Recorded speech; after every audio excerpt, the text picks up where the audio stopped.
The SK Light Modified Championship picture took a dramatic turn on the very first day. Alex Pearl and George Bassett Jr. were battling for the lead while passing a slower car.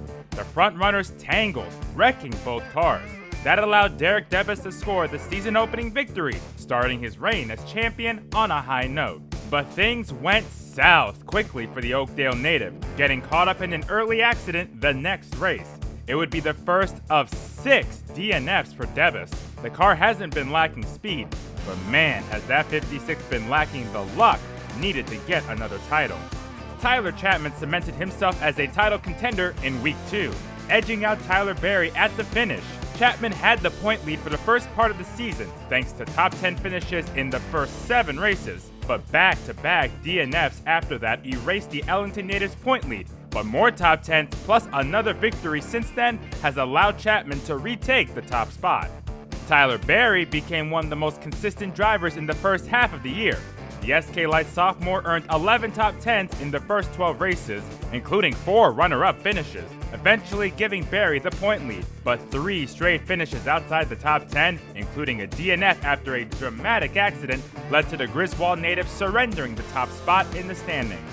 Alex Pearl started the year with accidents in consecutive races, placing him deep in the standings.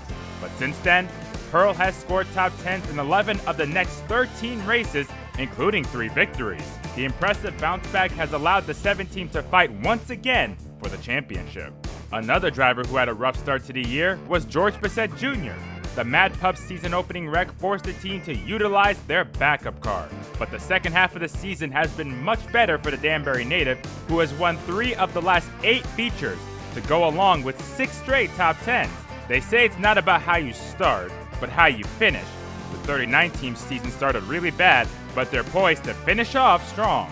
Among other winners, we saw a couple droughts come to an end. First, Chris Matthews, the winningest driver in the division, hadn't won since 2008, but it only took 3 races this year for Matthews to finally find victory lane in a race that was rain shortened. But the 2019 would back that win up with another checkered flag in the division's biggest race of the year, the Dunleavy's 40-lap main event. Joey Farino hasn't seen victory lane since 2018, but that changed in mid-July.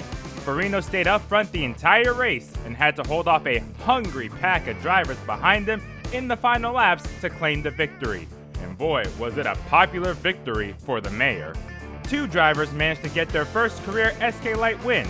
After so much bad luck in his young career, it was Josh Carey holding off a charging Tyler Chapman to earn his maiden win back in early June. Later in the year, it was rookie Tyler Alkes taking his turn up front, as Alkes had to hold off Matthews at the end of the race to get the win, giving the 89 team its first career Stafford win. We've seen 8 different winners in the SK Lights this year. So let's take a look at the standings with just 4 races to go, and look how tight it is. Tyler Chapman leads by just 4 points over both Pearl and Berry. But look at Amanda Weston 4th. She's been consistent all season long in her best year to date, allowing her to sit just 20 points behind Chapman. And let's not discount Bob Charland or Matthews. They may be over 40 points behind, but if the leaders have trouble, that gap can shrink big time. The margin for error is near 0 for the final month of the season, and it looks like the SK Light Modifieds are preparing for another thrilling championship battle coming down to the wire.